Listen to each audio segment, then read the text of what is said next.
For advertisement, call 8125893028. Our Gmail maxtvtelugu@gmail.com. Max TV ప్రేక్షకులకు నమస్కారం. ఈరోజు స్టూడియోలో మనతో పాటు ఉన్నారు ఫిడిక్స్ homeopathy CEO chief doctor Bharadwaj గారు. నమస్కారం సార్. నమస్తే మేడం. థైరాయిడ్స్లో కొన్ని ఫుడ్స్ తినొద్దని అంటారు, కొన్ని ఫుడ్స్ తినవచ్చు అని అంటారు. అసలు థైరాయిడ్ ఫస్ట్ ఎలా వస్తుంది? సో థైరాయిడ్ మనకు మెయిన్గా మెటబాలిక్ డిజార్డర్ అండి. మన పాతకాలంలో థైరాయిడ్ లేదు, ఇంత విచ్చలవిడిగా లేదు. ఇప్పుడు థైరాయిడ్ ఉంది ప్రతి ఒక్కరికి. ఇంట్లో ఇద్దరు ముగ్గురు ఆడవాళ్ళు ఉంటే ఆల్మోస్ట్ అందరికి థైరాయిడ్. రైట్. సో దీనికి మెయిన్గా మనము ఏ మెడికల్ బుక్ అన్నా తీసుకోండి, థైరాయిడ్కి రీజన్ ఏంటంటే ఇన్సులిన్ రెసిస్టెన్స్ అంటాం. ఇన్సులిన్ రెసిస్టెన్స్ అంటే ఏంటంటే మళ్ళీ కార్బోహైడ్రేట్ తినడమే. కార్బోహైడ్రేట్ అంటే బియ్యము ఇవన్నీ తినడము, సీరియల్స్ మిల్లెట్స్ తినడం, షుగర్లు తినడం, చక్కెర బెల్లం తినడం, తేనె తాగడం, అదేవిధంగా ఫ్రూట్స్ తినడం. దీనివల్లనే మనకు ఇన్సులిన్ రెసిస్టెన్స్ వస్తుంది. సో ఈ ఇన్సులిన్ రెసిస్టెన్స్ వల్లనే మనకు థైరాయిడ్ ప్రాబ్లం. ఈ థైరాయిడ్లో మనం 100 మంది థైరాయిడ్ పేషెంట్స్ని తీసుకుంటే దాంట్లో 98 లేకపోతే 95 మందికి వచ్చేది స్పెసిఫిక్ థైరాయిడ్ ప్రాబ్లం అంటాం అన్నమాట. దాన్ని ఏంటంటే హషిమోటోస్ హైపోథైరాయిడ్ అంటాం. ఈ హషిమోటోస్ హైపోథైరాయిడ్ మిగిలినవి వేరే థైరాయిడ్స్ కూడా ఉంటాయి, అవి జస్ట్ 1%, 2%, అది చాలా రేర్గా ఉంటాయి అన్నమాట. సో మనము ఈ హషిమోటోస్ హైపోథైరాయిడ్ గురించి తీసుకున్నప్పుడు ఈ హషిమోటోస్ హైపోథైరాయిడ్ ఎందుకు వస్తుంది, ఈ థైరాయిడ్ రావడానికి మెయిన్ రీజన్ ఏంటంటే, పాథాలజీ ఏంటంటే, సో మన థైరాయిడ్ గ్లాండ్ ఉంది. ఆ థైరాయిడ్ గ్లాండ్ నుంచి మనకు 2 హార్మోన్స్ వస్తాయి. T3 అనే హార్మోన్ ఒకటి, T4 అనే హార్మోన్ ఒకటి. ఏదన్నా ఒక హార్మోన్ చాలా ఇంపార్టెంట్ హార్మోన్ మనిషికి, అది మనిషి పుట్టక ముందు నుంచి, అంటే కడుపులో ఒక పిండం తయారవుతుంది కదా, అప్పుడు నుంచి ఆ పిండం పెరగడానికి, బర్త్ కావడానికి, బేబీ పుట్టడానికి, అదేవిధంగా బేబీ సర్వైవ్ కావడానికి, ఇనిషియల్గా బేబీ పెరగడానికి 10 ఏళ్ళ వరకు, తర్వాత సెక్షువల్ క్యారెక్టర్స్ మెచ్యూర్ కావడానికి, తర్వాత అడల్ట్లో మళ్ళీ రీప్రొడ్యూస్ చేయడానికి, ఓల్డ్ ఏజ్లో హెల్తీగా బతకడానికి కావాల్సిన హార్మోన్ ఏదన్నా ఉంది అంటే అవి T3, T4 hormone. T3, T4 hormone అనేది అంత ఇంపార్టెంట్. ప్రతి ఒక్క స్టేజ్ ఆఫ్ లైఫ్లో ఆ హార్మోన్ ఎక్కువ కావద్దు, తక్కువ కాదు, కంటిన్యూస్గా అంతే రిలీజ్ అవ్వాలి. అంత ఇంపార్టెన్స్ T3, T4 హార్మోన్స్కి ఉందన్నమాట. సో ఈ హషిమోటోస్ హైపోథైరాయిడ్లో ఏమవుతుందంటే, ఏవైతే ఈ T3, T4 హార్మోన్స్ రిలీజ్ చేస్తాయి మన థైరాయిడ్ గ్లాండ్లో, థైరోసైడ్స్ అంటాం, దానికి అగెన్స్ట్గా యాంటీబాడీస్ ప్రొడ్యూస్ అవుతాయి. నార్మల్గా ఏంటంటే మనకు ఏదన్నా బ్యాక్టీరియా లోపలికి వచ్చింది, లేకపోతే వైరస్ లోపలికి వచ్చింది, దానిని చంపడానికి మన ఇమ్యూనిటీ ఫైట్ చేయాలి. అంటే మన బాడీ సెల్స్ని మన బాడీ చంపకూడదు.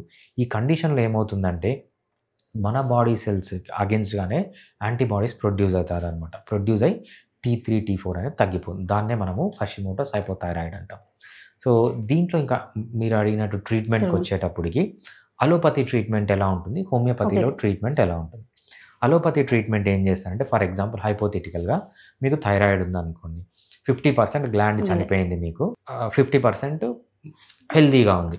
అప్పుడు అలోపతి డాక్టర్ దగ్గరికి వెళ్ళారు. వాళ్ళు ఏం చేస్తారంటే మీకు T3, T4 హార్మోన్ ఏదైతే తగ్గిపోయిందో ఆ హార్మోన్ మీకు బయట నుంచి ఇస్తారు.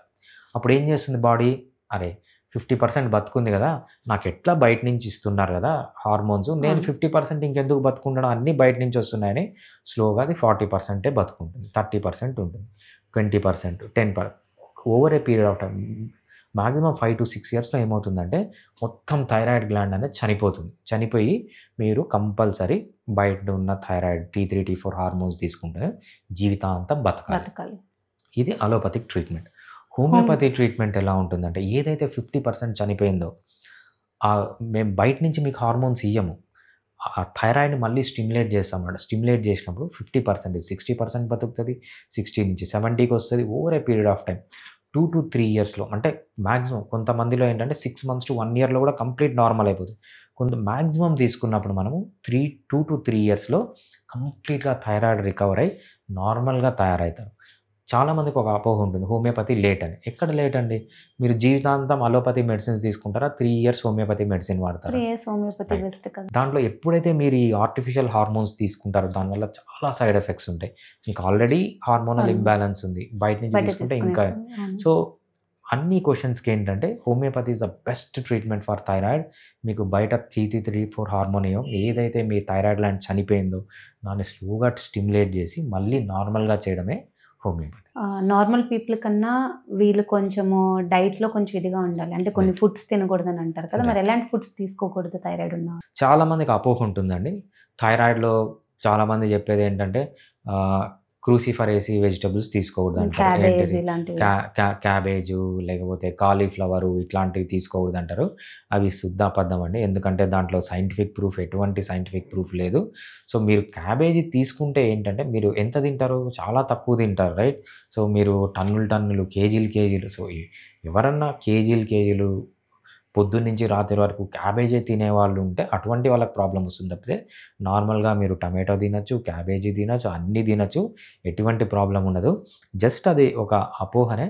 సో దాంట్లో కొన్ని గైట్రోజెనిక్ సబ్స్టెన్సెస్ ఉంటాయి. అది మీరు హయ్యర్ క్వాంటిటీస్‌లో తీసుకుంటేనే మేబీ రోజుకి ఎవ్రీడే ఒక కేజీ తీసుకుంటే ఏమన్నా ప్రాబ్లమ్స్ వస్తాయే తప్పితే నార్మల్‌గా అయితే ఆ ప్రాబ్లమ్స్ వీక్లీ ఏమి వన్స్ ఉండవు. అలా తీసుకోవచ్చు అంటారు. రెగ్యులర్‌గా కూడా తీసుకోవచ్చు. ఎవ్రీడే కొంచెం తీసుకోండి, ఇంత తీసుకోండి, ఏం ఏం ప్రాబ్లమ్ లేదు. ప్రాబ్లం ఉండదు. సో దానివల్ల ఏం ప్రాబ్లమ్ ఉండదు. ఓకే. మరి అంటే థైరాయిడ్ ఉన్నోళ్ళు స్పెసిఫిక్‌గా ఈ ఫుడ్ తింటే మంచిది అనే దానికి ఏదైనా ఒక ఫుడ్ ఉందా అండి? రైట్. సో థైరాయిడ్ అనేది ఒక ఇన్‌ఫ్లమేటరీ కండిషన్.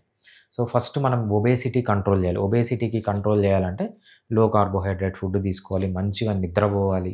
సో అదేవిధంగా మంచిగా ఎక్సర్సైజ్ చేయాలి, స్ట్రెస్ ఫ్రీ లైఫ్‌లో ఉండాలి. హ్యాబిట్స్ ఏమన్నా ఉంటే స్మోకింగ్ గానీ, డ్రింకింగ్ గానీ ఉంటే అలవాట్లన్నీ మానేయాలి. దీంతో పాటు స్పెసిఫిక్‌గా మనం ఇన్‌ఫ్లమేషన్ తగ్గించాలంటే కొన్ని చేంజెస్ చేయాలన్నమాట. సో ఇన్‌ఫ్లమేషన్ కాజ్ చేసే ఆయిల్స్ ఏమంటే మనకు మెయిన్‌గా ఒమేగా 6 ఫ్యాటీ యాసిడ్స్ అంటామన్నమాట. ఒమేగా 6 ఫ్యాటీ యాసిడ్స్ దేంట్లో ఉంటాయంటే వెజిటబుల్ ఆయిల్స్‌లో ఉంటాయి, సీడ్ ఆయిల్స్‌లో ఉంటాయి. Seed oils. ఏవి? Sunflower oil, safflower oil, rice bran oil, వీటిల్లో అంతా ఒమేగా 6 ఎక్కువ ఉంటాయన్నమాట. ఈ ఒమేగా 6 కంటెంట్ తగ్గియాలంటే మీరు ఏం చేయాలంటే సో కొన్ని ఆయిల్స్ మానేయాలి. So safflower oil, sunflower oil ఏవైతే సీడ్ నుంచి సీడ్ నుంచి వచ్చే ఆయిల్స్ ఆయిల్స్ తగ్గియాలి. సో సింపుల్‌గా ఇవన్నీ వద్దు, నాకు బెస్ట్ ఆయిల్స్ చెప్పండి అంటే ఇండియన్స్ దొరికే బెస్ట్ ఆయిల్స్‌లో ఫస్ట్ బెస్ట్ ఆయిల్ వచ్చి కోకోనట్ ఆయిల్. కోకోనట్ ఆయిల్‌లో అసలు మీకు ఒమేగా 6 ఉండదు. సో కోకోనట్ ఆయిల్ వచ్చి first best oil. Second best oil వచ్చి పల్లి నూనె. పల్లి నూనె అరౌండ్ 20% ఉంటుంది. సో వేరే ఆయిల్స్‌తో పోలిస్తే పల్లి నూనె బెస్ట్ అనమాట. ఓకే. Second best. థర్డ్ వచ్చి ఆవ నూనె. ఆవ నూనెలో 13% ఉంటుంది.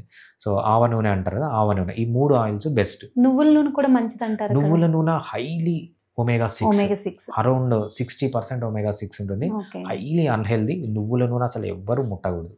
సో ఈ బెస్ట్ ఆయిల్స్ మనకు 3 ఆయిల్స్. ఈ 3 ఆయిల్స్ తింటే ఏంటంటే మనకు ఇన్‌ఫ్లమేషన్ తగ్గిపోతుంది. ఏమి ఆయిల్స్ ఇంకొంచెం బెటర్ బెటర్. అంటే మనకు ఫిష్ ఆయిల్స్ అంటామన్నమాట. అవును. సో మనకు ఈపీఏ, డిహెచ్ఏ అని అమెజాన్‌లో దొరుకుతాయన్నమాట. ఎవ్రీడే ఫిష్ క్యాప్సూల్ వేసుకోండి. సో అది కూడా ఇన్‌ఫ్లమేషన్‌ని తగ్గిస్తుంది. ఎవ్రీడే ఫిష్ తినండి. ఫిష్ తినమంటే ఫిష్ అంటే సీ ఫుడ్ సీది తినాలా లేకపోతే చెరువుది అంటారు కదా? రైట్. చెరువుదైనా పర్లేదు, సీదైనా పర్లేదు, but not farm raised.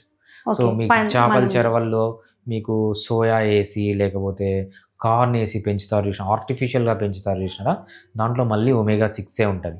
So ఎప్పుడైతే నేచర్‌లో పెరుగుతుందో, సముద్రంలో పెరిగినా పర్లేదు, లేకపోతే ఓపెన్‌గా చెరువుల్లో మనం అడవికెళ్ళి లేకపోతే పెద్ద పెద్ద చెరువుల్లో న్యాచురల్ ఫుడ్ తిని పెరుగుతుంది కదా, ఆ ఫిష్ అయినా పర్లేదు, ఏదైనా పర్లేదు. కానీ ఫార్మ్ రైజ్డ్ ఫిష్‌లో మళ్ళీ ఒమేగా 6 ఉంటుంది. అది హైలీ అన్‌హెల్తీ. ఎవ్వరే గానీ ఫార్మ్ రైజ్డ్ ఫిష్ ముట్టకూడదు.